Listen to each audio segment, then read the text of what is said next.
नमस्कार विद्यार्थी मित्रांनो, कसे आहात? आनंदात आहात ना? असेच राहा. विद्यार्थी मित्रांनो, what is personality, know your personality या विषयावर आपण काल बरंच विवेचन केलं की व्यक्तिमत्व म्हणजे काय.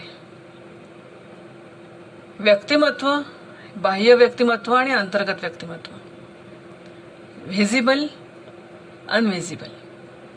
जे दिसतंय ते फिजिकल पर्सनॅलिटी आहे आणि जी अनव्हिजिबल आहे ती मेंटल पर्सनॅलिटी आहे, इंटलेक्च्युअल पर्सनॅलिटी आहे आणि स्पिरिच्युअल पर्सनॅलिटी आहे.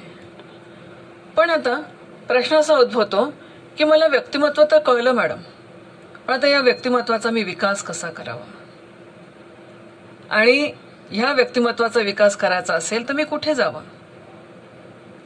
जनरली काय होतं माहिती आहे का की व्यक्तिमत्वाचा विकास हा जो मुद्दा आहे, हा मुद्दा आपला जास्तीत जास्त आपण जो रिलेट करतो तो फक्त फिजिकल व्यक्तिमत्वाशी.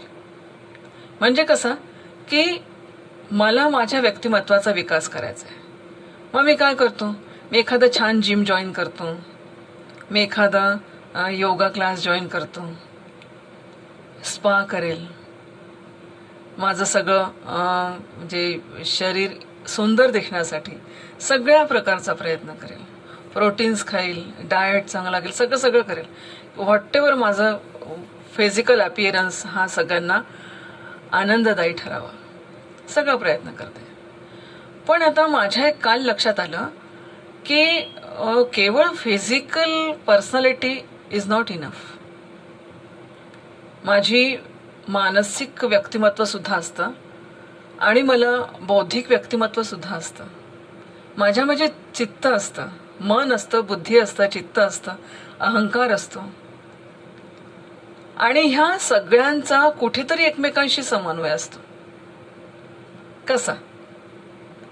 शरीर असेल तर सगळ्या शारीरिक बाबी ज्या असतील किंवा ज्या सगळ्या शारीरिक ह्या सगळ्या क्रिया असतात, ज्ञानेंद्रियांनी ज्ञान घेणं, कर्मेंद्रियांनी कर्म करणं, ह्या सगळ्या क्रिया आपल्या ह्याच्यावर सगळं नियंत्रण असतं मनाचं. जोपर्यंत मनाचं नियंत्रण असतं तोपर्यंत माणूस कुठलाही मागचा पुढचा विचार न करता जे मनाला येईल ते तसं वागतं. मैं चाहे ये करू, मैं चाहे वो करू, मेरी मर्जी. म्हणजे जे मला ज्या गोष्टी मला मनाने कराव्याशा वाटतात त्या गोष्टी मी करते, त्याच्या परिणामांची पर्वा करत नाही. सगळ्यांना माहित आहे की सिगरेट घेणं वाईट आहे, दारू पिणं वाईट आहे, सगळ्यांना माहित आहे. पण मनावर कंट्रोल नाही. मनावर कंट्रोल नसल्यामुळे शरीर मागतं, मन पुरवतं, शरीर मागतं, मन पुरवतं आणि मन हे सतत आपल्या इंद्रियांना सूचना देत राहतं. मन हा आपल्या पूर्ण पर्सनॅलिटी मधला एक डिस्पॅच क्लर्क आहे. क्या करता है वो? बुद्धि से आदेश लेगा, शरीर को दे देगा. पण जेव्हा बुद्धी मनाला आदेश देते तेव्हा ते तसेच्या तसे स्वीकारण्यासाठी मन सुद्धा तयार असावं लागतं. कारण आपण काल पाहिलं निश्चयात्मक बुद्धी आणि संकल्प विकल्पात्मक मन. ज्या क्षणाला मन संकल्प विकल्प करतं त्या क्षणाला बुद्धी त्याच्यावर त्याचा ताबा घेते आणि बुद्धीच्या निर्णयानुरूप जर मन आपल्या इंद्रियांना आदेश देत असतील तसे तसे इंद्रिय सुद्धा कार्य करतात. पण पुष्कळदा नेहमीच अनेकदा असं घडतं की आपलं मन या बुद्धीच्या अधीन होतच नाही, तयारच नसतं ते, आणि ते हट्टीपणा करतं, ते जायला तयार नाही, म्हणून बुद्धी त्याचा हात धरायला तयार नसते. मग अशा वेळेस पूर्ण आपल्या मनावर जे आधिक्य राहतं ना, ते पूर्ण आधिक्य राहतं आपल्या शरीरावर, आपल्या मनाचं. आणि मग संपूर्ण आयुष्यामध्ये केवळ मनाचं ऐकता कधी ते मन धोका देऊन जातं आणि कधी शारीरिक व्याधी तयार होतात, सायकोसोमॅटिक डिसिजेस निर्माण होतात हे आपल्याला कळत नाही. सायकोसोमॅटिक डिसिजेस निर्माण होण्याचं महत्त्वाचं कारण हेच आहे, आपण आपल्या मनाला ट्रेनिंग दिलं नाही, आपण आपलं मन आपल्या बुद्धीच्या स्वाधीन केलं नाही. ते मन फक्त विचार करत राहिला शरीराचा. मला हे आवडतं, मला बर्गर आवडतं, मला पिझ्झा आवडतं, मला ड्रिंक्स आवडतं, मला कोल्ड्रिंक्स आवडतं, मला सॉफ्ट ड्रिंक्स आवडतं है ना, मला सगळं फास्ट फूड आवडतं. असं करत करत पूर्ण शरीराचं नुकसान करून घेतल्यानंतर आता मन म्हणतं की बुद्धी मला तू तुझ्या स्वाधीन घे. मग बुद्धी सांगते की आता तू मेटाफॉर्मिन घे, आता तू स्टॅमलव घे, बीपी वाढलं औषधं घे, शुगर वाढली औषधं घे, स्ट्रेस येतोय अँटी डिप्रेसंट्स घे. आणि मग पूर्ण चॅनेल ब्लॉकर्स टॅबलेट्स घेऊन मग शरीरावर नियंत्रण आणणं. याला काय, आत्ता जाग होण्याची वेळ आहे, या क्षणाला जाग होण्याची वेळ आहे. म्हणून हे विवेचन मला तुमच्यापर्यंत आज मुद्दाम पोहोचवावं असं वाटतंय. आता ह्या क्षणाला किंवा ह्या वेळेस या वयात जर मी माझं मन माझ्या बुद्धीच्या अधीन केलं नाही तर माझ्या मनाला ती वाह्यात सारखी सतत सवय लागेल की जे मला म्हणजे आता बघा जसे शरीराचे आहार आहेत तसे इंद्रियाचे पण आहार आहेत की नाही. शरीराचा आहार आहे सकस आहार घ्या, षड्रस युक्त असं अन्न खा. डोळ्याचे आहार आहेत, मी काय बघावं. माझ्या कानाचा आहार आहे, मी काय ऐकावं. माझ्या वाणीचा आहार आहे, मी काय बोलावं. मी माझ्या नाकाचा आहार आहे, माझ्या कानाचा आहार. हे जे सगळे ज्ञानेंद्रिय आहेत ना, या ज्ञानेंद्रियांचा स्वतःचा एक आहार असतो, तो आहार त्यांना पुरवावा लागतो. म्हणून मग महात्मा गांधींनी काय केलं, 3 बंदर आपल्या समोर आणले. चांगलं पहा, चांगलं ऐका, चांगलं बोला. 3 बंदर म्हणून समोर आणलेत. पण हे सगळं करण्यासाठी क्रिया कोणती आहे. माझ्या मनाला फक्त डिस्पॅच क्लर्क सारखं मला ठेवता आलं पाहिजे. बुद्धीकडून बाबा आदेश घे, तो क्लर्क कसा करतो की बॉस कडून आदेश घेतो आणि इतर कर्मचाऱ्यांना देतो. त्याला तो स्वतः काही करत नाही. रिसिव्ड आणि देणे बस. म्हणून मनाने आता बुद्धीकडून फाईल रिसीव्ह कराव्या आणि त्या इंद्रियांना डिस्ट्रीब्यूट कराव्या, ही सवय आपल्याला लावावी लागेल. आणि त्याच्यासाठी मला फक्त एकच मार्ग आहे, स्वतःचं छान पद्धतीने निरीक्षण करणं. हे कसं आपण करणार आहोत, येणाऱ्या पुढच्या सेशनमध्ये अतिशय इंटरेस्टिंग हा मुद्दा येणार आहे. की आता तुमच्या मनात आज विचारेल की हे साध्य कसं करायचं. मॅडम तुम्ही तर म्हणतात या वयात, हे का आमचं वय आहे का. होईल ना, का नाही होणार. कठीण काहीच नाही आहे. विवेकानंद करू शकले, मी नाही करू शकणार. बाबासाहेब आंबेडकर करू शकले, मी नाही करू शकणार. महात्मा ज्योतिबा फुले करू शकले, मी नाही करू शकणार. भगतसिंग करू शकले, राजगुरू करू शकले, सावरकर करू शकले, मी नाही करू शकणार. व्हाय नॉट. व्हाय ओनली मी पेक्षा व्हाय नॉट मी. फक्त मी तुम्हाला सांगते ना, प्रत्येक वेळेस यू टर्न घ्या. लाईफ मधला हा यू टर्न खूप छान असतो, अतिशय सुंदर असतो. यू टर्न घेऊन पहा फक्त. Why only me, why not me. Challenges come, why not me. मला त्या प्रहार मधलं एक नाना पाटेकरचं वाक्य फार आवडतं, कम ऑन किल मी. इतकं सतत ते एक वाक्य इतकं आयुष्यभर इम्प्रेस करत राहिलं मला. इतकं त्याचं आवडलं ते वाक्य की कम ऑन किल मी.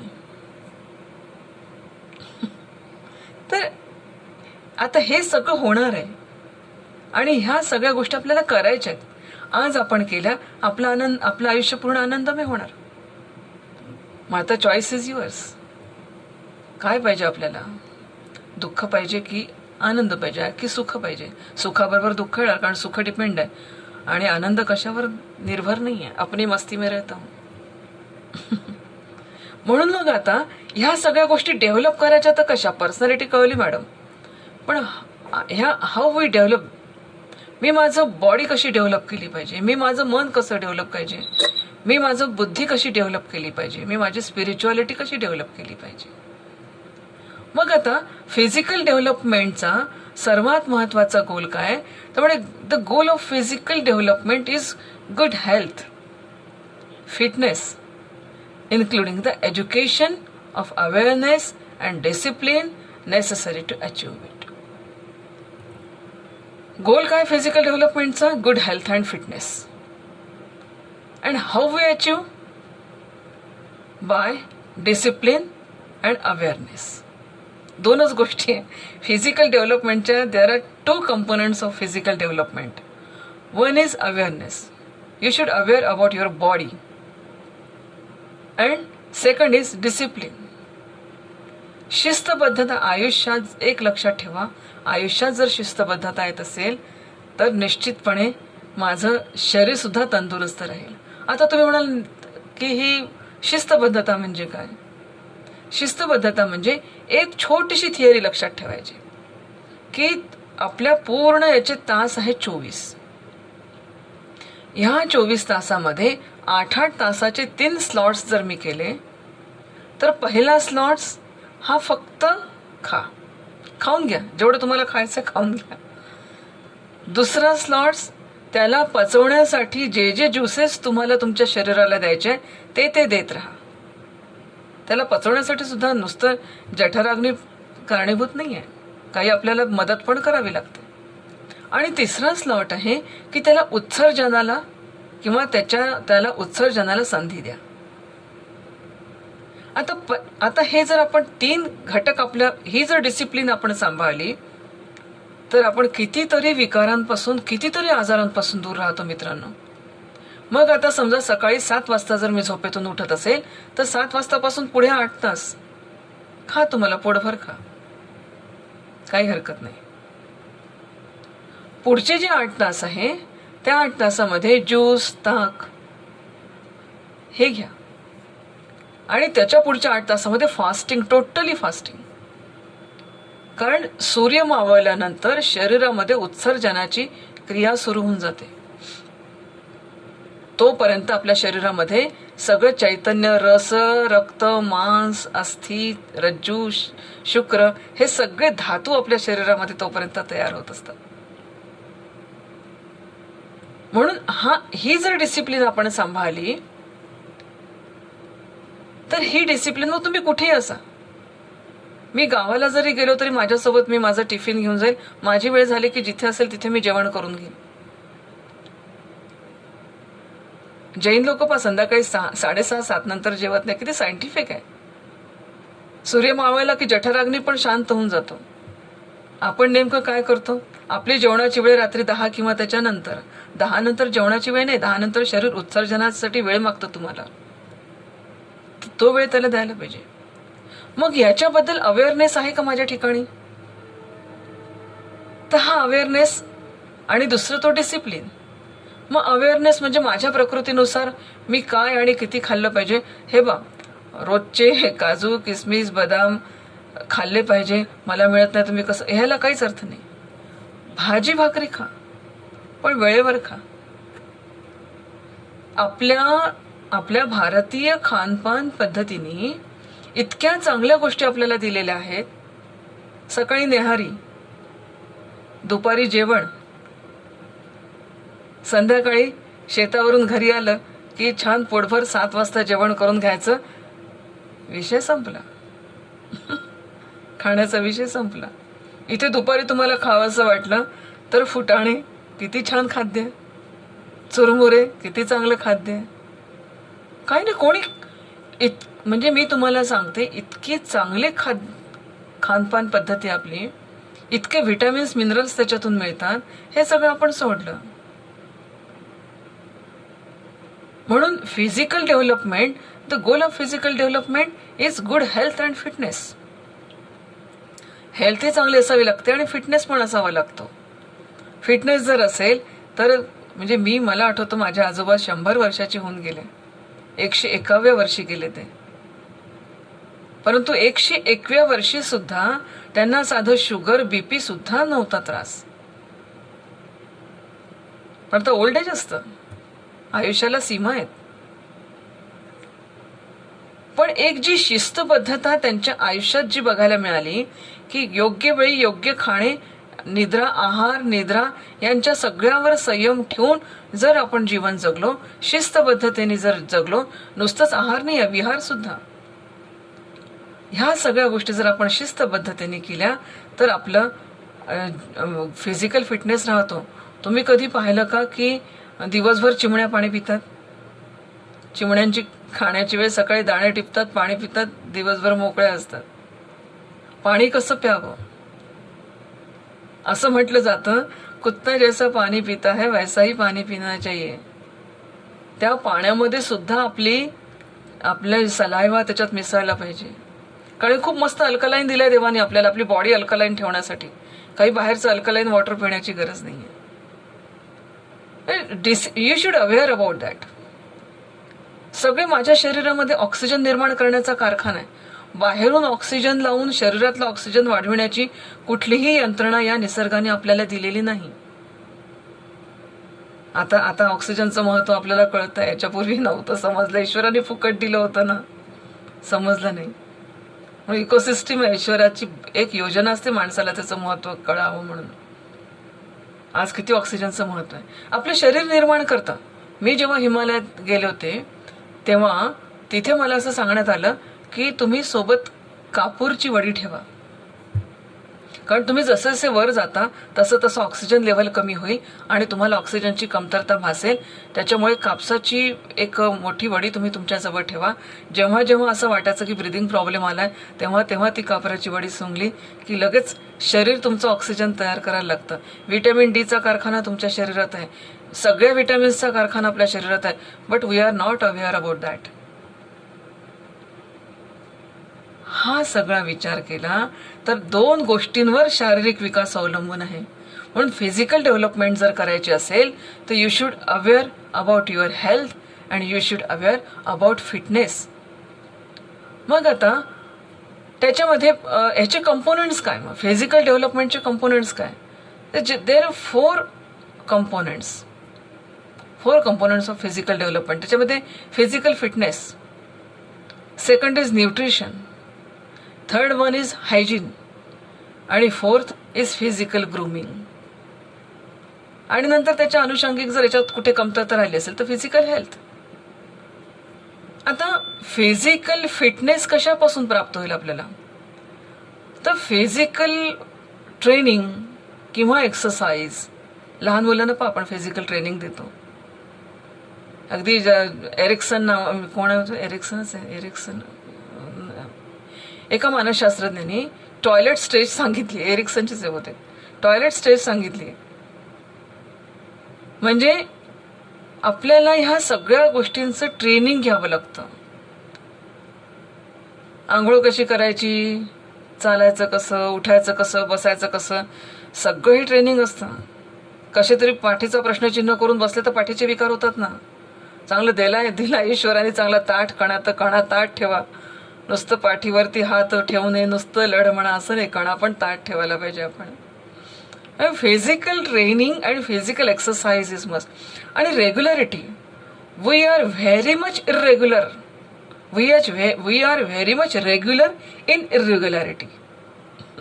केव्हाही उठू तर उठू, नाश्ता केव्हाही करू. 11 वाजता उठलो, 12 वाजता ब्रेकफास्ट झाला, 4 वाजता जेवण झालं, रात्रीचं जेवण 11 वाजता.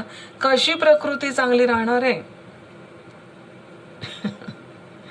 म्हणून मग फिजिकल एक्सरसाइज, मग त्याच्यामध्ये तुम्ही कोणी योगा करा, कोणी जिम्नॅस्टिक्समध्ये जा, कोणी काही स्पोर्ट्स आवश्यक आहे. कारण त्याच्यातून एक समतोल शरीर आणि मनाचं एक समन्वय होतो. म्हणून स्पोर्ट्स ह्या सगळ्या गोष्टी तुम्हाला का सांगायच्या की आता आपल्यासाठी तर आवश्यक आहे, पण आपल्या विद्यार्थ्यांकडून पण आपल्याला करून घ्यायचे. मग काही गेम्स असतील, काही आर्ट्स आहेत. ह्या आर्ट्सचा काळ, ह्या सगळ्यातून आपले जे सेन्स ऑर्गन्स आहेत याची डेव्हलपमेंट होत असते. आणि ह्या फिजिकल एक्सपिरियन्समधून आपले एक्सप्रेशन्स पण डेव्हलप होत असतात. म्हणून फिजिकल फिटनेससाठी जे महत्त्वाचे कंपोनंट्स आहेत ते म्हणजे physical training, exercise, gymnastics, sports, game, yoga, नंतर काही ऑर्गन डेव्हलपमेंट प्रोग्राम्स असतील, सेल्फ एक्सप्रेशन्स काही असेल, हे सगळं फिजिकल फिटनेसमध्ये येतं. मग न्यूट्रिशन्समध्ये काय, तर सेकंड आस्पेक्ट आहे न्यूट्रिशन. न्यूट्रिशन म्हणजे काय आहे की फूड अँड बॉडी. माझ्या शरीराकरता कोणत्या प्रकारचं अन्न मला खायचं आहे. अरे तुम्हाला गरज नाही उगाच नॉनव्हेज खाल का. यथा आहार तथा मना. गरज असेल तर खा ना. मी म्हणते औषध म्हणून जर हवं असेल ना, आता या दिवसात म्हणतात एग्स खाल्ले पाहिजे. जे लोक खाणारे नसतील त्यांनी सुद्धा औषध म्हणून खावं. मग तुमच्या शरीराला ज्याची गरज आहे ती गोष्ट खा. जिभेला गरज आहे ती गोष्ट महत्वाची नाही आहे. ज्या ज्या क्षणी जिभेचे चोचरे म्हणून आपण खातो त्या त्या गोष्टी ह्या शरीराला घातक ठरतात. म्हणून आजकाल असं म्हणतात की पुड्यातलं अन्न खाऊ नका. पुडके असतात ना पॉकेट्समधले फूड, वेफर्स आहे, कुरकुरे आहे. त्याच्याचसाठी ज्या ज्या गोष्टी जिभेचे चोचरे म्हणून खातो त्यांनी nutritious, these are not nutritious diet. Egg सुद्धा खायचे असतील तर तुम्ही जर एग्सला एक छोटंसं छिद्र पाडून ते दुधामध्ये त्याचे ड्रॉप्स उकळून ते जर दूध आणि ते त्याच्यातले जे छोटे छोटे बॉल्स थर्माकोल सारखे तयार होतात ते जर तुम्ही घेतले तर व्हिटॅमिन डी साठी सर्वात बेस्ट आहे. मग माझ्या शरीराला काय आवश्यक आहे, फूड फॉर बॉडी. आणि तुम्हाला माहित आहे की बॉडीला जर फूड मिळालं नाही तर तिथे निर्माण होतं एक प्रकारचं ज्याला आपण म्हणतो की ते कुपोषण तिथे तयार होतं. तसंच मनाचं आहे. जसं शरीराचं फूड आहे मनाचं या बुद्धीचं एक मुद्दा पुढे. मग आहे की knowledge about basic foods. Basic foods काय आहेत माझ्यासाठी. फ्रूट्स असतील, व्हेजिटेबल्स असतील, काही डाळी आहेत, तांदूळ आहेत, त्याच्यातलं मला काय चालतंय, मी काय खाल्लं पाहिजे. आता हे बेसिक फूड जरी मला माहीत असले तरी त्याला आपल्याला टेलरिंग, आपल्या डाएटसाठी टेलरिंग ऑफ डाएट करावं लागतं. सगळंच एकदम नाही. डाळ आवडते म्हणून डाळ नाही खाऊ शकत आपण. आपल्याला जो डाएट आवश्यक आहे त्याच्यानुसार आपल्याला त्याचं टेलरिंग वाईज डाएट करावं लागतं. आपले इटिंग हॅबिट्स कशा आहेत. इटिंग हॅबिट्समध्ये असं म्हणजे हातातोंडाची गाठ नका ठेवू. चांगला अर्धा तास निवांत जेवत राहा. शांततेने जेवण करावं, छान चांगल्या एकमेकांशी गप्पा कराव्या, चांगल्या विचारांमध्ये जेवावं. म्हणून तुमच्या इटिंग हॅबिट्स कशा आहेत. पुन्हा दुसरं असं म्हटलं जातं की जे फूड आपण खातो त्याच्यामुळे आपल्या मनाशी त्याचा संबंध येतो. तुम्ही तामसी आहार घ्याल तर तामसी मन होईल तुमचं. म्हणून हे जे आपण सगळं, पुन्हा आणखीन एक गोष्ट कशी आहे की जे फूड आपल्याला घ्यायचं आहे आपल्यासमोर नुसतं एका ताटामध्ये पोहे आणून ठेवले तर आपल्याला मजा नाही येणार. पण तेच छोटेसे कांदे पोह्याची छोटीशी प्लेट, त्याच्यावर सुंदर गार्निशिंग केलं असेल, कोथिंबीर टाकलाय, त्याच्यावर छान टमाटे टाकले, खोबऱ्याचा किस टाकला, बाजूला लिंबाची फोड ठेवली, किती सुंदर दिसेल ते. म्हणून कुकिंगमधला हा जो अस्थेटिक पार्ट आहे हा सुद्धा आपल्याला आपल्या जे ग्लँड सिक्रेशन होतं ना त्याच्यासाठी सुद्धा खूप मदत होते. एक छान अन्नाचा वास येतो, जेवणाची इच्छा होते, एक आनंदाने माणूस जेवायला लागतो. मग आता कशा पद्धतीने आपण सर्व करतो. घे रे हादडा एकदाचे, खायला मिळत नाही जसं तुम्हाला असं कोणी म्हटलं आपण खाऊ नाही शकत. जे ऑफरिंग असतं, आपण ईश्वराला किती छान ऑफर करतो अन्न. अगदी ओम प्राणाय स्वाहा, व्यानाय स्वाहा, समानाय स्वाहा, उदानाय स्वाहा. आणि मग आता ईश्वरा तू खा रे विनंती करतो. ईश्वरासाठी खूप छान भोग आपण तयार करतो, 56 भोग. अहम वैश्वानरो भूत्वा प्राणीनाम देहमाश्रिता. आपण काल पाहिलं प्राणापान समायुक्ता पचाम्यन्नम चतुर्विधम. हे ऑफरिंग कसं आहे, हे सर्व्हिंग कसं आहे. घरामध्ये पहा तुम्ही, आपल्याला एकदाच अन्न वाढून दिलं तर खायचीच इच्छा नाही होत. पण पहिल्यांदा आई काहीतरी भात वाढते, मग म्हणते अरे पोळी खा रे थोडी, घे आता त्याच्यावर तूप घे. असं कोणी छान असं, म्हणजे माझा मुलगा 28 वर्षाचा पण त्याला अजून माझ्या हातचं खायला आवडतं. आई तू भरव मला. ऑफरिंग आहे, त्याच्यात प्रेम आहे, त्याच्यात आपुलकी आहे. हॉटेलमध्ये किती चांगले चांगले कपडे घालून जरी वेटर्स आले तरी त्यांचा प्रोफेशनल व्ह्यू असतो. म्हणून हे जे न्यूट्रिशन आहे, ह्या न्यूट्रिशनमध्ये ह्या सगळ्या बाबी येतात.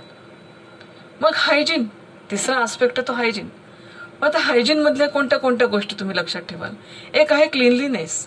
Cleanliness about our body, cleanliness about our surrounding. मग बॉडी आहे, मग ब्रशिंग आहे, बाथिंग आहे, क्लोज आहे, आपले कपडे आहे, स्वच्छ कपडे, आपल्या क्लीनलीनेसच्या. आता आजच्या काळात त्याची खूप गरज वाटते.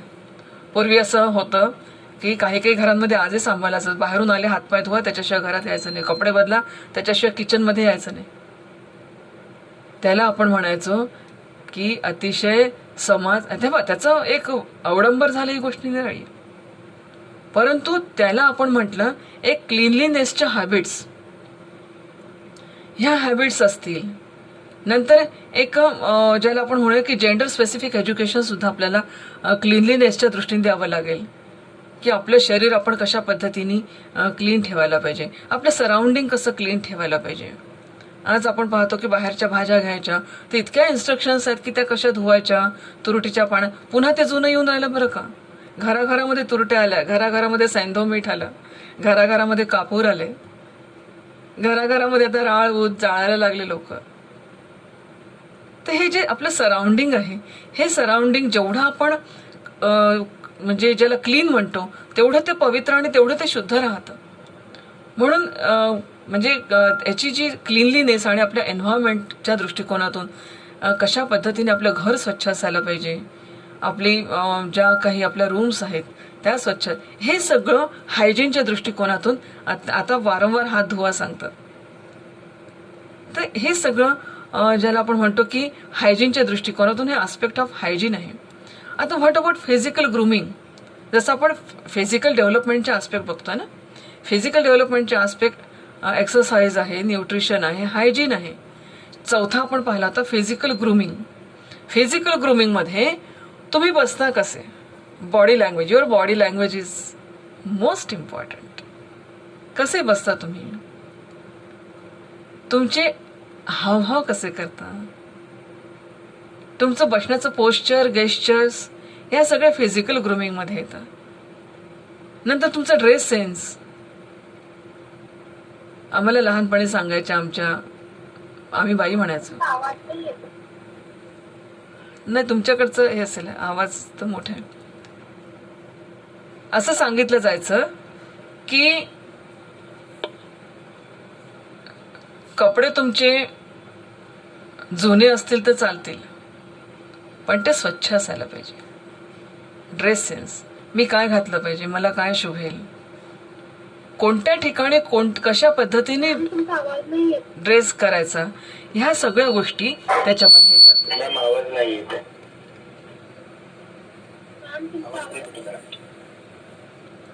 ह्या सगळ्या गोष्टी त्याच्यामध्ये येतात की आपले फिजिकल ग्रूमिंग ज्याला आपण म्हणतो, हे फिजिकल ग्रूमिंग महत्वाचं आहे.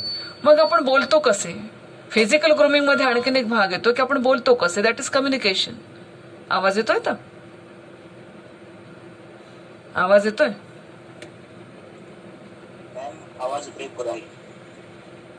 आवाज येतोय. चलो, श्रीकृष्ण, अक्षय काळे, आवाज येतोय तर, आवाज येतोय का माझा? तो दिस इज फिजिकल ग्रूमिंग. हे फिजिकल ग्रूमिंग शरीर विकासाकरता अत्यंत गरजेचं आहे. मग हेल्थ एज्युकेशन पण आहे त्याच्यामध्ये. आता हे झालं फिजिकल डेव्हलपमेंट. पण आता व्हॉट अबाउट मेंटल डेव्हलपमेंट, हा अतिशय महत्त्वाचा भाग येतोय.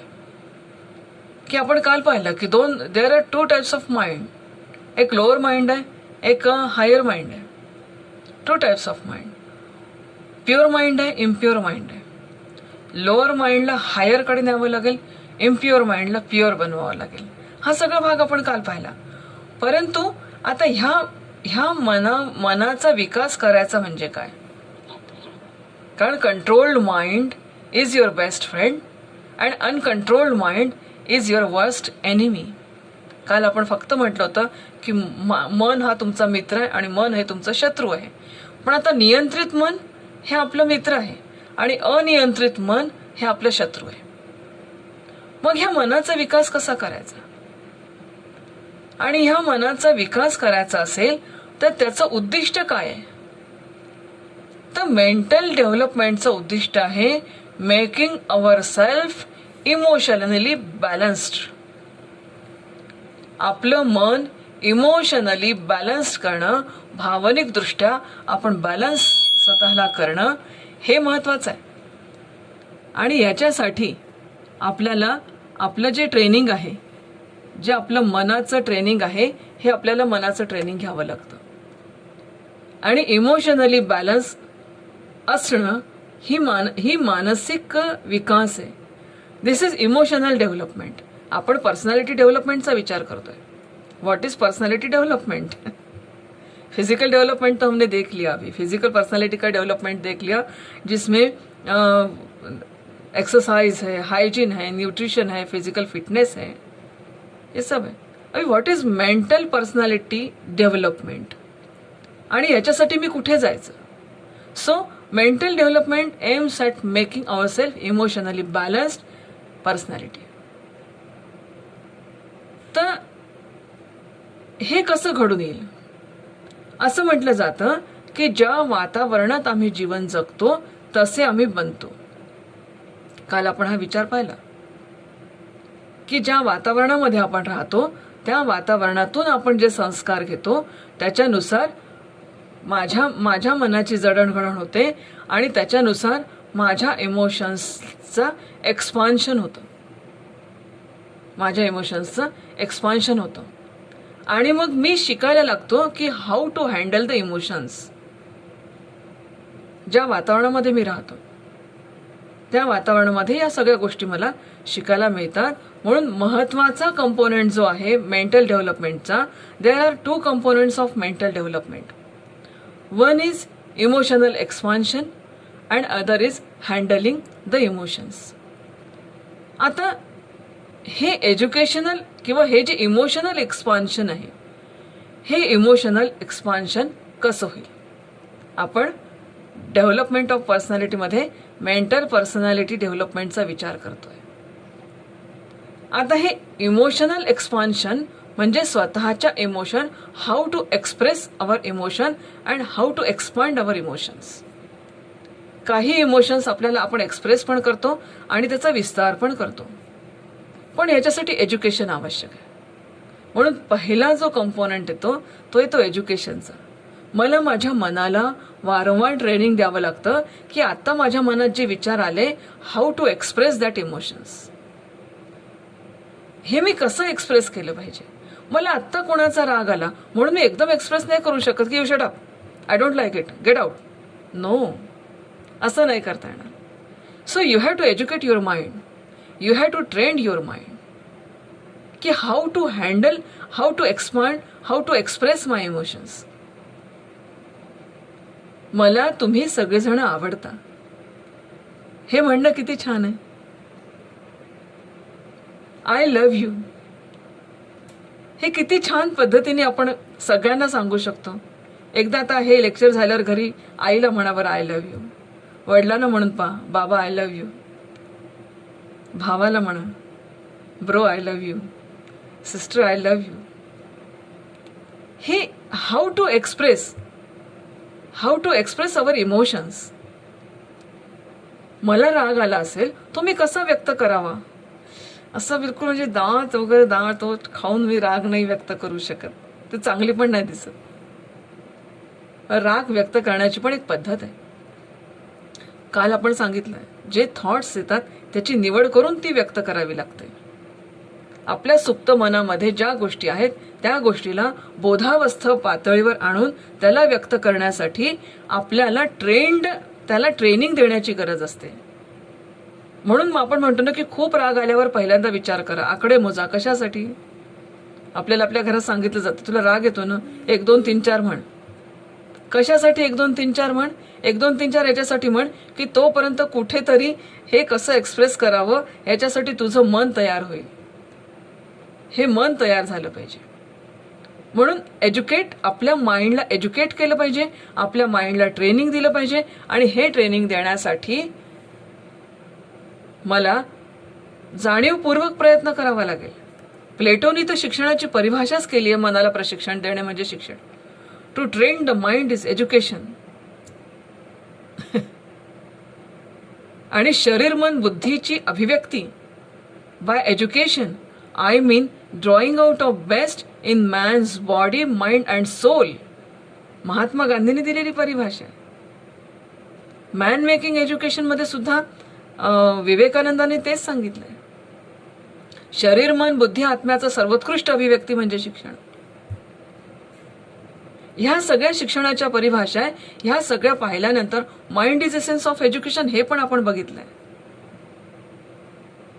सगळ्यांनी एज्युकेट केलंय माइंडला. आणखीन त्याचे खूप व्हेरियस आस्पेक्ट आहे, पण तेवढा आपण मुद्दा आहे तेवढा सखोल नाही. फक्त how to educate our mind. So you have to train your mind. म्हणून मना सज्जना भक्तिपंथेची जावे, नको रे मना क्रोध हा खेदकारी. किती छान समजवलंय मनाला. मना सज्जना म्हटलं, अरे सज्जन माझ्या मना, तू किती सज्जन आहेस रे बाबा. म्हणून आधी कोणाचा राग करायचा, कोणाला रागवायचं ना, तर आधी चांगल्या पद्धतीने सांगा त्याला. तू बावळट आहे, तू मूर्ख आहे असं कधीच नको सांगू. अरे कृष्णा हे सगळं चांगलं केलं रे, फक्त थोडं असं केलं असतं तर छान झालं असतं. बरं पोस्टर सगळं छान झालं, फक्त हा फोटोने थोडा असा हवा होता. असं नाही केलं बरं कृष्णाने. पण एक उदाहरण सांगते तुम्हाला. Educate your mind to express properly. नंतर आहे की आपल्या इमोशनचं एक एक्सपान्शन करण्यासाठी पॉझिटिव्ह ॲटमॉस्फिअर आपल्या भोवती क्रिएट करायला पाहिजे. मित्रांनो, ही खूप महत्त्वाची गोष्ट आहे. आपण फक्त बाहेरच्या गोष्टींना दोष देत राहतो. काय करू, माझ्या अवतीभोवती काही सगळं सकारात्मकताच नाही, सगळं नकारात्मक आहे. काही लोकांची जेव्हा मी प्रेझेंटेशन्स ऐकले, आपण सतत अपेक्षा करतो बाहेरच्या लोकांकडून, त्यांनी माझ्याशी असं वागावं, रोहितनी मला असं बोलावं, स्वप्नाने मला तसं म्हणावं, पल्लवीने मला असं म्हणावं. वाय?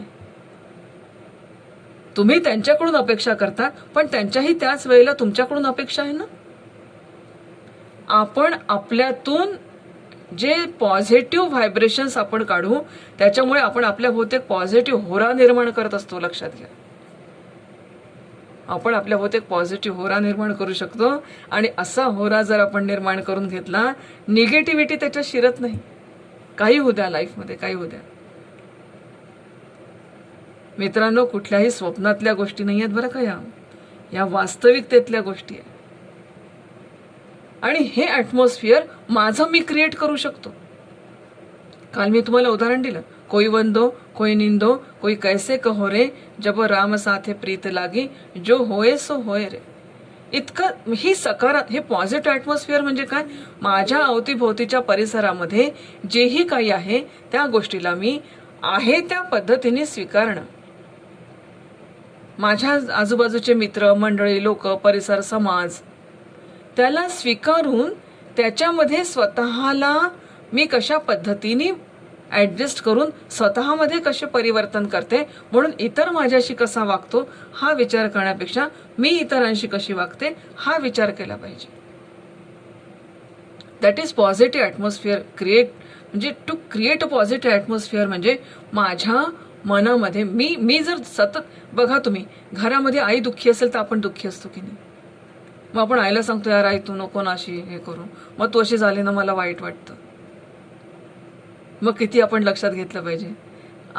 आपण ज्या पद्धतीने आपल्या मनातून, आपल्या विचारातून जे व्हायब्रेशन्स, जो होरा आपण क्रिएट करत असतो, त्यातूनच आपण ही पॉझिटिव्हिटी आपल्या अवतीभोवती निर्माण करतो. आणि हे एक वलय आपल्या भोवती निर्माण झालं की कुठलीही निगेटिव्हिटी आपल्या आयुष्यामध्ये, कठीण प्रसंग येतील, अत्यंत दुःखाचे प्रसंग येतील, लोकांना वाटेल की हा कोलमडून कसा नाही पडला आजपर्यंत, हा तर कोलमडायला पाहिजे होता, असे दुःखाचे प्रसंग येतील.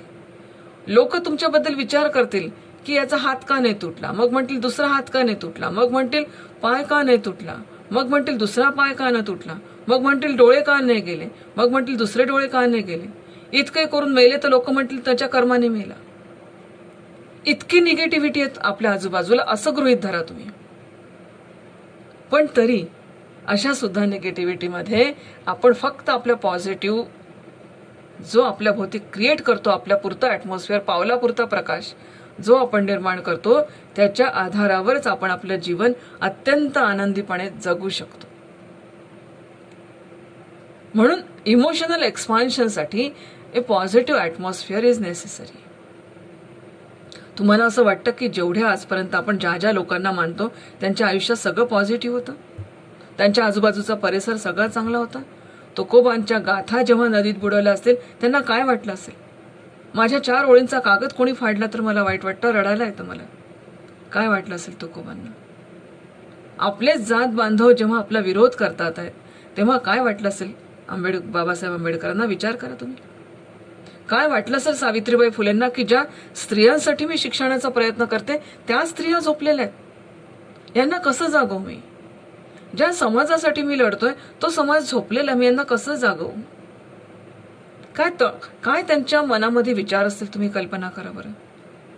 पण त्यांनी त्यांच्या जीवनात जे पॉझिटिव्ह ॲटमॉस्फिअर क्रिएट केलं त्याच्यामुळे ते एक उदात्त व्यक्तिमत्व म्हणून आपल्या समोर आल्यात. This is emotional expansion. त्यांच्या आयुष्यात कठीण प्रसंग नव्हते असं वाटतं तुम्हाला?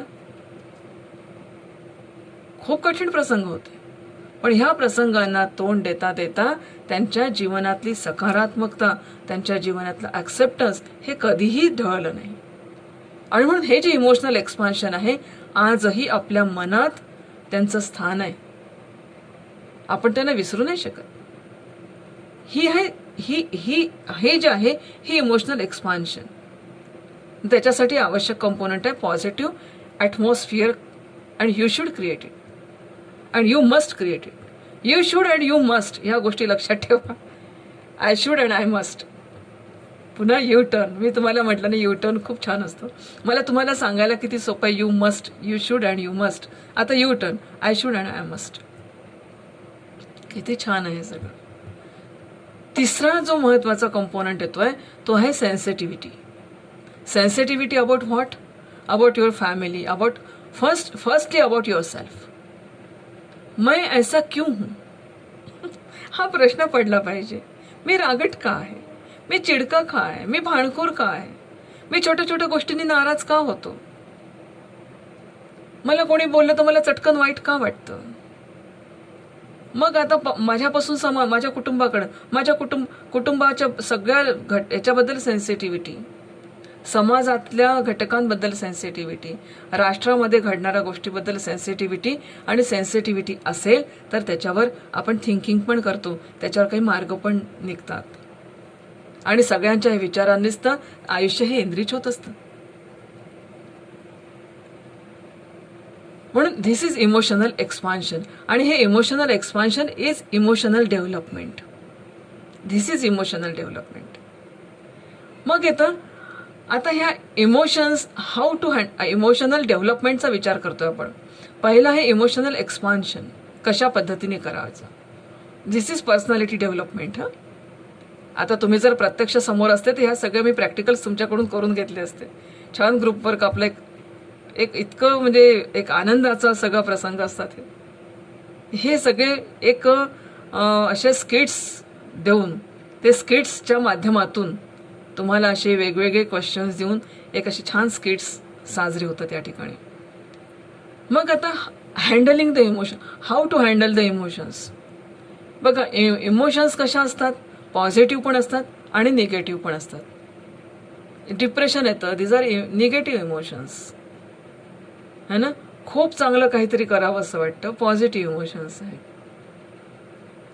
डिप्रेशनमध्ये का बरं जातो आपण? इमोशन्स या निगेटिव्ह बनत जातात कारण फर्स्ट स्टेप आपण ओलांडलेलीच नसते. आपण त्याचं एक्सपान्शनच केलं नसतं.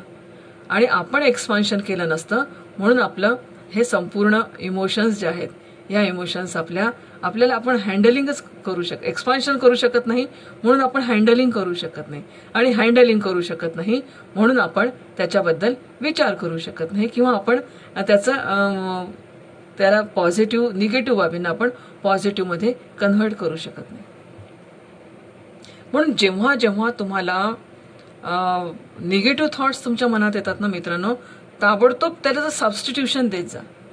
जसं आपण म्हणतो ना की काळ्या वस्तूवर पांढरी वस्तू असली तर ती डाग आहे, पण पांढऱ्या वस्तूवर काळा हे लावलं तर ते सुंदर एक नजर लागू नये म्हणून काहीतरी टिक्का वगैरे लावतात म्हणतात लहान बाळांना. मी तर आजही माझ्या मुलाला काळं काहीतरी लावून देते नजर लागू नये म्हणून. पॉझिटिव्हिटी कशात आहे? आता काळ्यावर जर पांढरा धब्बा आला तर निगेटिव्ह म्हणायचं का? माझी एक विद्यार्थिनी आहे, पूर्ण तिला ल्युकोडर्मा झालेला, आणि अशा वयात की ज्या वयात खूप नटण्याची मुरडण्याची आवड असते. मी तिला म्हटलं, अगं तुला वाटतंय का की तुला तू कुरूप दिसतेस म्हणून? किती सुंदर दिसतेस तू, आणि तुझं सौंदर्य तुला माहित आहे का? तुझं सौंदर्य तुझ्या विचारांमध्ये आहे बेटा. आज एका फार अशा शाळेची ती मुख्याध्यापक आहे की तिच्या शाळेमध्ये 3,000 विद्यार्थी आहेत. पण ज्या दिवशी तिला असं म्हटलं ना की तू किती सुंदर आहे आणि तुझ्या या सौंदर्यावर माझं प्रेम आहे, त्या क्षणाला त्या अशा विद्यार्थ्यांचं अशा क्षणाला लाईफ बदलून जातं. बरं, मी तुम्हाला सांगते काय लाईफ बदल. आज ती 3,000 विद्यार्थ्यांची शाळा हँडल करते आणि खूप सुंदर. यावर्षी तिच्याकडे इंटर्नशिप लावण्याचा प्रयत्न करते मी आपल्या विद्यार्थ्यांचा. तर सो हँडलिंग द इमोशन्स. मी माझ्या खूप दुःख होतं. घरातली एक जवळ, बघा तुम्ही, आपल्या घरातली व्यक्ती गेली तर दुःख होतं, शेजारची व्यक्ती गेली तर ओक्साबोक्षी रडतो का आपण? तिथे जाऊन आपण कसं हँडल करतो आपले इमोशन्स, त्यांना कसं समजवतो की असू द्या हो, व्हायच्या त्या गोष्टी घडल्या, आपल्या आयुष्यात घडल्या तर असं होतं का? मग असं नाही घडलं तर मग खूप काहीतरी जवळच्या गोष्टी हरवल्या, मग कुठेतरी काहीतरी सुसाईडच करून घेईल, काहीतरी ते कापूनच घेईल, काहीतरी घडतं आयुष्यात. How to handle our emotions. म्हणून एक्सपान्शन अँड हँडलिंग या दोन्ही गोष्टी आवश्यक आहे. म्हणून ह्या सगळ्या ज्या गोष्टी आहे की हँडल पण करता आल्या. This is mental personality development. आता ह्याचे जे मी विद्यार्थ्यांना जे देत होती ते 6 गट करून 6 राग, लोभ, मोह, मद, मत्सर या 6 थीम देऊन त्याच्या आधारावर स्किट्स मुलं करायचे आणि त्याचं इतकं सुंदर प्रेझेंटेशन करायचे की आपल्या आयुष्यामध्ये समजा खूप रागीट लोकांच्या आयुष्याचं दर्शन घडवा. राग, लोभ, मोह, मद, मत्सर असे 6 ग्रुप झाले, 4-4 लोकांचे, 5-5 लोकांचे, की त्यांचे एक छोटे छोटे स्किट्स ते सादर करायचे. त्याच्यामुळे कळायचं की how to develop our mental personality. तर हा भाग खूप महत्त्वाचा आहे. मग आता तिसरी पर्सनॅलिटी येते आपली बौद्धिक personality. Intellectual means power of determination, ज्याला आपण म्हटलं निश्चयात्मक बुद्धी. पॉवर ऑफ डिस्क्रिमिनेशन संकल्प विकल्पात्मक मनः, आणि पॉवर ऑफ डिटर्मिनेशन म्हणजे आपली बौद्धिक personality. How to develop our बौद्धिक personality.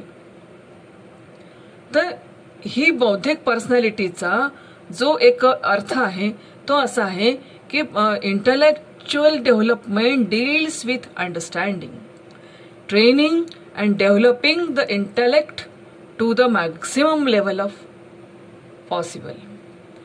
To deal with understanding, आपल्याला या जगाचं आकलन कसं होतं त्या, आणि training to hmm? Our mind. Training to our mind. नंतर अंडरस्टँडिंग प्राप्त करणे, जगाचं आकलन. हे परिस्थितीचं आकलन होऊन वागणं खूप महत्त्वाचं असतं. म्हणून आपल्याकडे काही व्यक्ती अशा असतात की त्यांना त्या परिस्थितीचं आकलन होतं आणि आपण म्हणतो की नाही, ह्या व्यक्तीचं डिसिजन घ्या, यांचं डिसिजन खूप करेक्ट असतं. आपल्या कुटुंबात एक व्यक्ती अशी असतेच की त्यांचं डिसिजन पूर्ण कुटुंब मानतं. याचं महत्त्वाचं कारण आहे की परिस्थितीचं आकलन करण्याची त्यांची क्षमता वाढलेली असते किंवा त्यांच्यामध्ये ती क्षमता असते. परिस्थितीचं आकलन ते करू शकतात आणि ह्या आकलनातून ते आपल्याला निर्णय देतात. शेवटी पॉवर ऑफ डिटर्मिनेशन, निश्चयात्मक बुद्धीचं काम आहे निश्चय करणं. आणि म्हणून काल मी तुम्हाला सांगितलं की मनाला स्वाधीन करून द्यायचं बुद्धीच्या ठिकाणी. मग बुद्धी त्याला ट्रेनिंग करत राहते, त्याला ट्रेन करत राहते, त्याला ट्रेनिंग देत राहते मनाला की आता तू सिच्युएशनचं आकलन कसं कर. मला तुम्ही सांगा, कोरोना झाला, कोविड झाला, दवाखान्यात ऍडमिट व्हायचं आहे, परिस्थिती गंभीर आहे, घाबरून चालेल का? त्या भीतीने आणखीन तुमचं शुगर लेवल वाढेल, त्या भीतीने आणखीन नसलेला मृत्यू जवळ येतो. झालाय ना कोरोना, ऍडमिट व्हायचं ना, बस तिथे तेव्हा मला मान्य भीती वाटते, पण आता ह्याला उपाय आहे का काही? मग आपल्या मनाला समजा आता इथे उपाय आहे का? मना, घाबरू नकोस, आपण चांगल्या, I am in safe hand, मी माझ्या डॉक्टरांच्या हातात आहे, आणि वही होगा जो मंजूर खुदा होगा, और कुछ नहीं होगा. काय होईल? मंजूर खुदा होगा. कसं होईल? मंजूर खुदा होगा. त्याला जसं वाटलं तसं तो माझ्या जीवनाची ब्ल्यूप्रिंट इज रेडी. घराची ब्ल्यूप्रिंट असते ना, तसंच घर बांधलं जातं. Our blueprint of life is ready. फक्त आता आपल्याला त्याच्यामध्ये we have to build the bricks of experiences. That's it. आणि हे जे निश्चय आहे, हे निश्चय त्या परिस्थितीचं आकलनाशिवाय येत नाही. मग माझ्या आजूबाजूला खूप सारे पेशंट्स असतात, मी अनुभवातून बोलते बरं का, पेशंट्स असतात. तिथे गेल्यावर मी घाबरण्यापेक्षा माझ्यासारखे जे घाबरलेले लोक आहेत त्यांचं जर मला त्यांना जर धीर देता आला तर किती चांगलं होईल. माझ्यामधली पॉझिटिव्हिटी वाढेल आणि ट्रीटमेंटला मी पॉझिटिव्हली रिस्पॉन्ड करेल. बरोबर आहे की नाही? जे होईल ना त्याला पहिली गोष्ट लक्षात घ्या की आकलन करा त्याचं, सिच्युएशनचं, अंडरस्टँड द सिच्युएशन. म्हणून आपल्या शिक्षणशास्त्रामध्ये सुद्धा नॉलेज, अंडरस्टँडिंग ह्या सगळ्या स्किल्स आणि सगळे ऑब्जेक्टिव्ह आहेत. हे अंडरस्टँडिंग जोपर्यंत होत नाही, हे अंडरस्टँडिंग जोपर्यंत डेव्हलप होत नाही, ह्याच्यासाठी आपलं माइंड जोपर्यंत डेव्हलप होत नाही, आणि किती मर्यादेपर्यंत, मॅक्सिमम लेवल पॉसिबल, जेवढं आपण जास्तीत जास्त या मनाला ट्रेन करत राहू तेवढं आपलं मन बुद्धी लेव्हलवर चाललं जातं. मग निर्णय बुद्धी आपोआप घेत राहते. मग मन सुखदुःखाच्या, म्हणून आपण म्हणतो ना की सुखदुःखाच्या पलीकडे जायचं म्हणजे काय? सुखदुःखाच्या पलीकडे जायचं म्हणजे मनाला देऊन द्यायचं बुद्धीच्या स्वाधीन, आणि सतत ट्रेनिंग देत राहायचं त्या मनाला की तू आता निश्चय जो घेशील तो बुद्धीच्या याने घे. परिस्थितीचं आकलन लक्षात घे. आहे ना, आपल्या शासनाने सांगितलंय ना बाहेर निघू नका. शासनाने सांगितलंय ना मास्क लावा, सॅनिटायझर, सगळ्या सूचना ऐका. घरात राहायला सांगितलंय, घरात राहा. ज्येष्ठांची काळजी घ्यायला सांगितली, त्यांची काळजी घ्या. गरिबांचे पगार कापू नका सांगितलंय, ते करू नका. जी और जीने दोचा फंडा, पहा तुमच्या जीवनातला आनंद कसा वृद्धिंगत होईल. जी और जीने दो. ह्या सगळ्या परिस्थितीचं आकलन केलं तर मला नाही वाटत की कोरोनासारखा सुद्धा आपण दुश्मन पळवून लावू या जगातून. सो व्हॉट, आपल्यापेक्षा मोठा नाहीये तो विषाणू. माणसापेक्षा या जगात कोणीच मोठं नाहीये. जीवाणू नाही, विषाणू पण नाही, आणि विषाणू तर इकोसिस्टीम आहे. सो व्हॉट, त्याला परतवून लावणं काही मोठीशी ग्रेट गोष्ट नाहीये. ती साधी आहे, सिम्पल थिंग. फक्त पॉझिटिव्ह असायला पाहिजे, अंडरस्टँडिंग असायला पाहिजे. So this is development of your intellect. Mark किती मिळाले, पास झालो नापास झालो सोडून द्या. बीएडला तुम्हाला कमी मार्क मिळाले ना चालतील, पण आयुष्याची परीक्षा तुम्ही पास केली पाहिजे. कितीतरी प्रसंग आयुष्यात येणार आहे की तुम्ही विचारही केला नव्हता, किंवा तुम्ही ईश्वराला दुःखाने मागितलं होतं, पण आलं तुमच्या आयुष्यामध्ये. काय कराल? हारून जाल? सुसाईड कराल? नो, अजिबात नाही. This is mental development. मी आयुष्यातल्या सगळ्या परीक्षा नापास झालो असलं तरी जीवनाची परीक्षा मी पास होतो. This is game of life. Compare करा याच्याशी. कशाशी? तुमच्या क्रिकेटशी. बॅटिंग करणारा असतो, एक बॉलिंग करणारा असतो, बाकीचे सगळे फिल्डर्स असतात. तुम्हाला सगळ्यांना सांगायला नको, सगळ्यांना क्रिकेटची आवड आहे. आपण बॅट्समन आहे, खेळून राहिलो. नियती बॉलिंग करते, कधी गोगली टाकेल, कधी काही टाकेल. पुरुषार्थ आपला काय? येईल तो बॉल योग्य पद्धतीने टोलवणे. कॅच करायला सगळे बसलेले आहेत. समाज आहे, परिस्थिती आहे, आणखीन काही लोक आहेत, तुमचे शत्रू आहेत, तुमचे मित्र आहेत, सगळे तुमची कॅच घ्यायला तिथे थांबलेले आहेत, तुम्हाला रोकायला थांबले आहेत, तुमच्या जीवनाची प्रगती थांबवायला थांबलेले आहेत. रन नाही काढू देत ना प्लेयरला. परंतु ह्या संपूर्ण जीवनाच्या मैदानावर बंद अच्छा केला.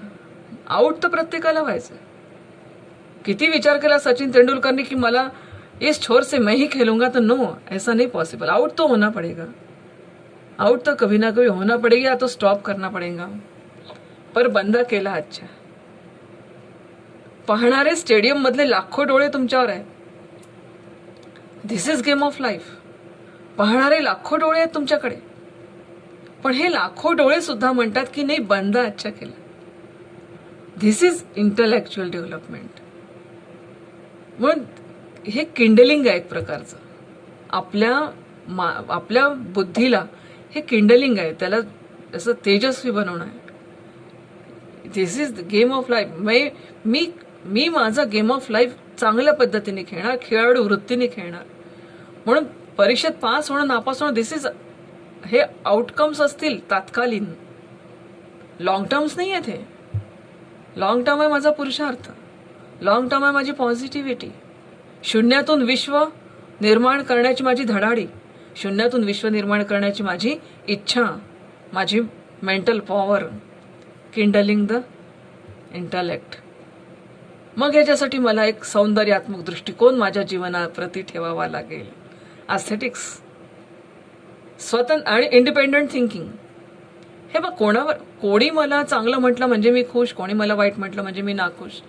माझा आनंद, माझं दुःख कशावरही डिपेंड नाही, कशावरच नाही. माझा आनंद, मी विचार केला तर मी आनंदी होऊ शकतो, मीच विचार केला तर मी दुःखी होऊ शकतो. इंडिपेंडंट थिंकिंग, आपण म्हणतो की नाही स्वतंत्र विचाराचा आहे तो. तुम्ही त्याला किती म्हणून म्हणतात, ऐकावे जनाचे करावे मनाचे. मनाचे करावे म्हणजे मन नाही, मनाचे करावे म्हणजे डिटर्मिनेशन, इंडिपेंडंट थिंकिंग. आणि त्याच्यामध्ये सगळं सौंदर्य दृष्टिकोन, की हे सगळं जे मला करायचं आहे ते जगाच्या कल्याणा संतांच्या विभूती, जगत कल्याणार्थ मला ह्या सगळ्या गोष्टी करायच्या. That is intellectual development, which is actual. Intellectual development is actual. कारण इंटलेक्च्युअल डेव्हलपमेंट जेवढी चांगली होते ना, तेवढं तुमचं मन आणि तेवढं तुमचं शरीर हे अतिशय चांगलं राहतं. कारण शेवटी मन देतं ना निश्चय करताना. मग आता शेवटचं जे तो स्पिरिच्युअल डेव्हलपमेंट. आता स्पिरिच्युअल डेव्हलपमेंट याला आपण म्हणतो की म्हणजे स्पिरिच्युअल डेव्हलपमेंट हे एक प्रकारचं एक आपल्याला स्वतःमधलं जे दैवी आहे, manifestation of perfection is education, असं स्वामी विवेकानंदांनी म्हटलं. मग हे स्वतःला मॅनिफेस्ट करण्यासाठी, म्हणून spiritual development helps child to discover his or her inherent divinity and manifest it. हे आपल्याला स्वतःला, आणि हे डिस्कवर सेशन तुमचं आहे बरं. सेल्फ डिस्कवरिंगचं सेशन तुमचं खूप इंटरेस्टिंग सेशन आहे ते. हे सेशन तुमचं इतकं छान राहणार आहे की जेवढं तुम्ही त्याच्यावर छान वर्कआउट कराल ना, तुम्हाला डिस्कवर केल्याशिवाय राहणारच नाही. हे सेल्फ डिस्कवरिंगचं सेशन आपलं अतिशय छान होणार आहे. म्हणून जेव्हा आपण स्वतःला सेल्फ डिस्कव्हर करतो तेव्हा त्याचं मॅनिफेस्टेशन पण होतं. अरे मी गाऊ शकत नव्हतो, मला आता शोध लागला, मी खूप छान गाणं गातोय. युरेका तुम्हाला माहिती आहे. Self discovery. आणि सेल्फ डिस्कव्हरी कुठपर्यंत, की जसं काल आपण म्हटलं की I am not body, I am not mind, I am not intellect. मग शोध लागतो की हू एम आय.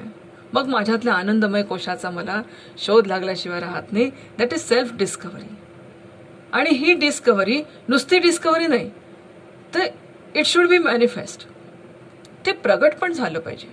म्हणून मॅनिफेस्टेशन ऑफ हे जे एक्सप्रेशन आहे, self manifestation, expression of self manifestation is education. आणि education I mean drawing out of best in man's body, mind and soul. It is manifestation. किती म्हणजे इतके सुंदर विचार आहेत हे. ह्या विचारांचं नुसतं शांत पडून जरी आपण अभ्यास केला ना, आपल्या मनामध्ये त्याचा रवंथ करत बसलो ना, तरी पण आपल्या लक्षात येईल की आपण विकासाच्या कुठल्या टप्प्यावर आहोत. मग आता हे कसं करायचं, हा डेव्हलपमेंट कसा करायचा, तर त्याच्यासाठी पहिला आस्पेक्ट आहे की स्पिरिच्युअल एज्युकेशन आपण घेतलं पाहिजे. जसं लहानपणापासून आपल्याला ज्या धर्मात, ज्या कुटुंबात आपण वावरलेलं आहे तिथे आपल्याला छान काही शिकवलं जातं. गीता शिकवली जाते, उपनिषद शिकवले जातात, जैन तत्वज्ञान शिकवलं जातं, बौद्ध तत्वज्ञान शिकवलं जातं, काही चांगल्या प्रकारचे ज्याला आपण म्हणूया की कुराण शिकवलं जातं. ज्या ज्या कुटुंबात तुम्ही असता त्या त्या कुटुंबाचे एक धार्मिक आणि आध्यात्मिक संस्कार आपल्याला पुढच्या आयुष्यामध्ये स्पिरिच्युअलिटीकडे जाण्यासाठी मदत करतात. मग असतं सेल्फ अनालिसिस. एक तुमचं सेल्फ अनालिसिसचं सेशन आहे, तुम्ही पाहिलं असेल टाइम टेबल तर अतिशय सुंदर सेशन होणार आहे ते. आणि ते तर अगदी त्या आचार्या घेणार आहेत ज्या तुमच्याच एवढ्या आहेत वयाने आणि अतिशय well educated. She is well educated. तर त्या तुमचं सेल्फ अनालिसिसचं सेशन घेणार आहे. खूप सुंदर होणार ते सेशन तुमचं. आणि मग काय स्पिरिच्युअल टेक्निक्स. स्पिरिच्युअल टेक्निक्समध्ये मेडिटेशन आहे, सर्वात महत्त्वाचं आहे. जेव्हा आपण मेडिटेशन किंवा विपश्यना ध्यान धारणा ह्या सगळ्या ज्या गोष्टी आहेत ह्याच्यासाठी ह्या स्पिरिच्युअल डेव्हलपमेंट करता खूप महत्त्वाच्या असतात. ह्याच्यासाठी मग आपल्याला एक अंतर्मनाचा यात्रा करावी लागते. म्हणून एक खूप छान मुद्दा मी घेऊन आली होती की एम्पॉवरमेंट. Development is empowerment. एम्पॉवरमध्ये 2 गोष्टी येतात. एक आहे तो पहिला आहे तो ई आणि दुसरा आहे तो एम आणि मग नंतर येतो पॉवर. तर what is stand by E. E power means काय तर म्हणे economize your energies.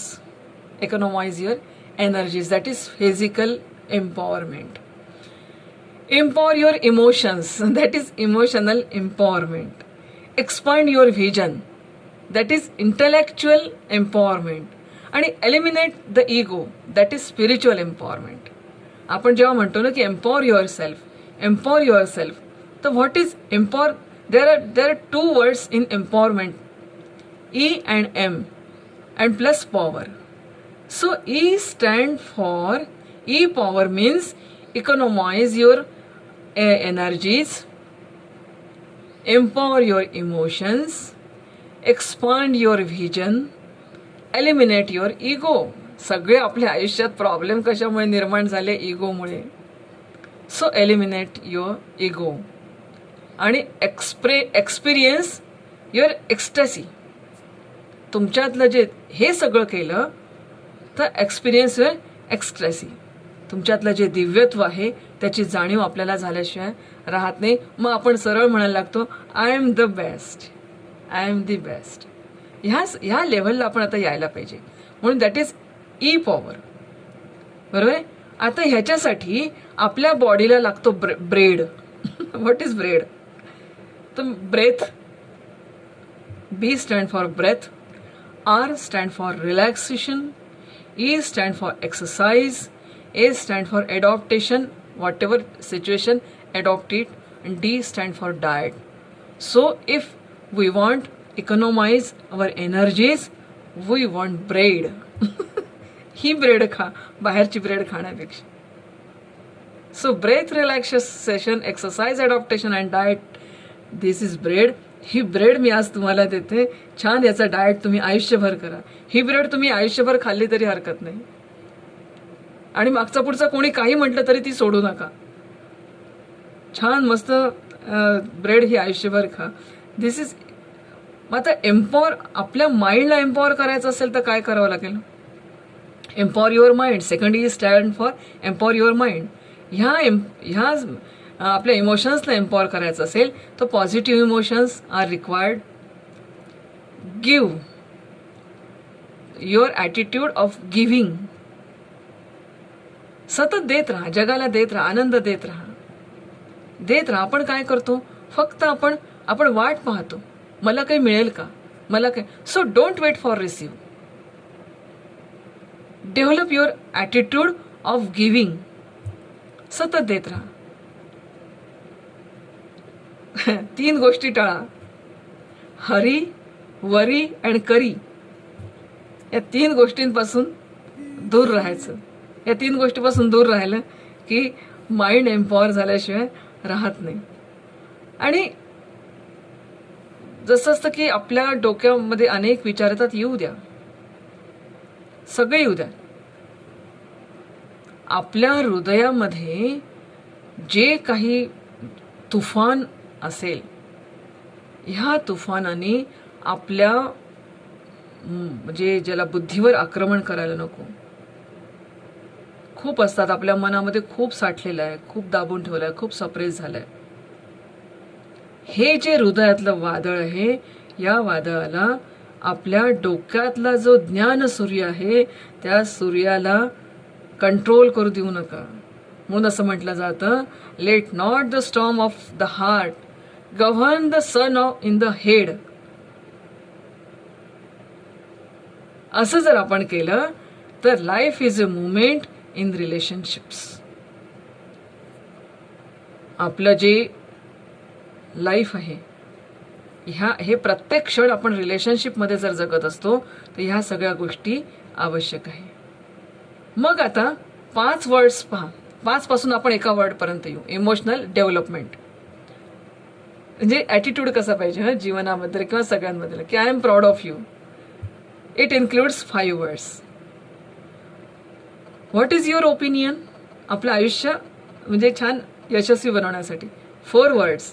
What is your opinion. 3 words, I love you. 2 words, thank you. 1 word, we. And that is important. नुसतं आय आपण करत राहिलो ना, ह्या सगळ्या गोष्टी विसरून जातो. म्हणून आपल्या ह्या जगात हे सगळे आहे की I am proud of you. आपल्या आजूबाजूच्या सगळ्या जगाला कसा रिस्पॉन्स द्यायचा आहे. I am proud of you. मग नंतर येत आहे की थँक्यू. नंतर येत आहे की I love you. I love you नंतर येत आहे वी.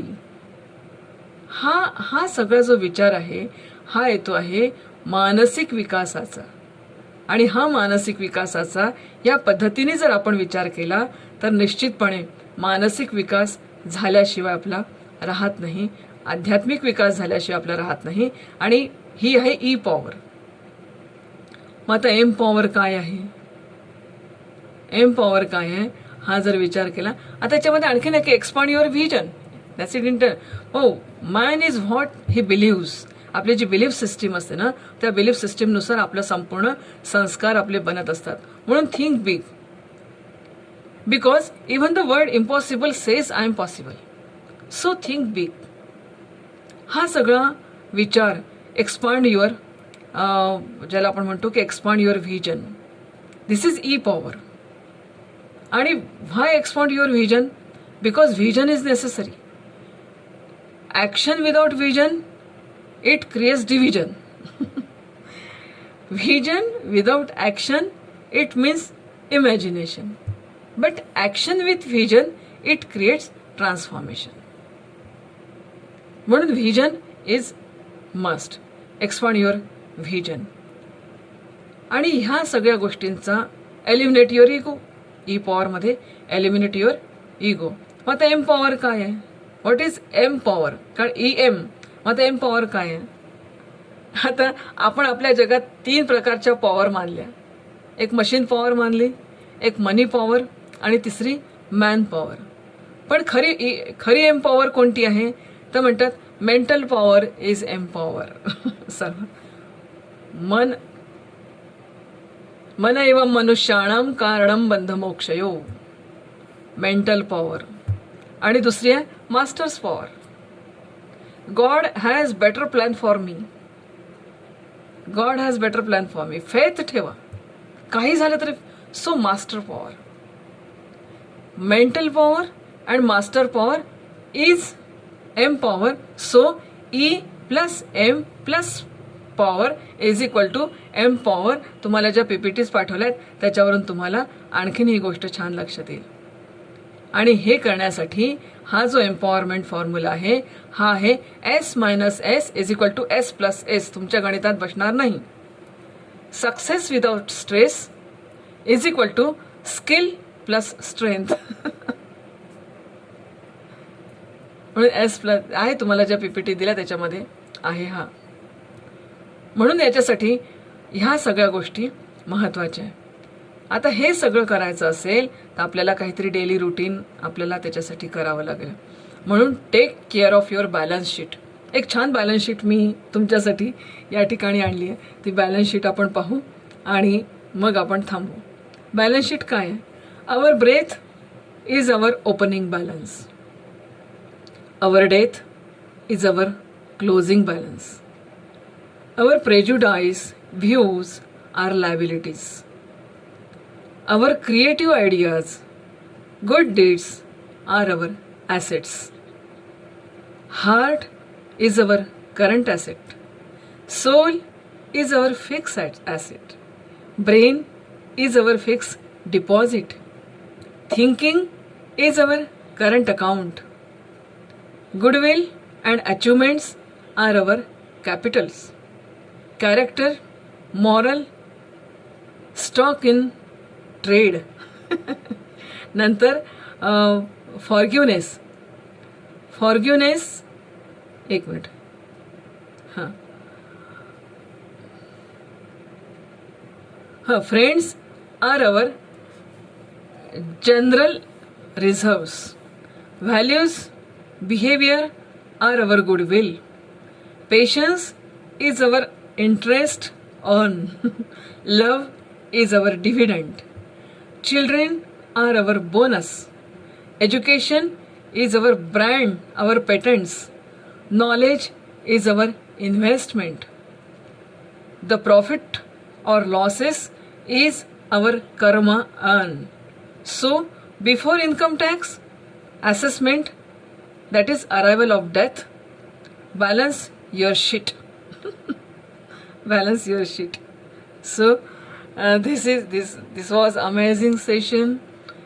आपण personality, what is our personality and what is the concept of development of personality, हा सगळा विचार केला. ह्या सगळ्या गोष्टी, हे सगळे विचार जे आपल्यापर्यंत आले, त्याचे विचार 13 तुझको अर्पण. सगळे तुमच्या विचारां, तुम्ही विद्यार्थी या सगळ्या गोष्टीची प्रेरणा आहात आणि ही प्रेरणा तुम्ही सातत्याने देत असल्यामुळे हे सगळे विचार तुमच्यापर्यंत मांडता येतात. So thank you very much. Bye.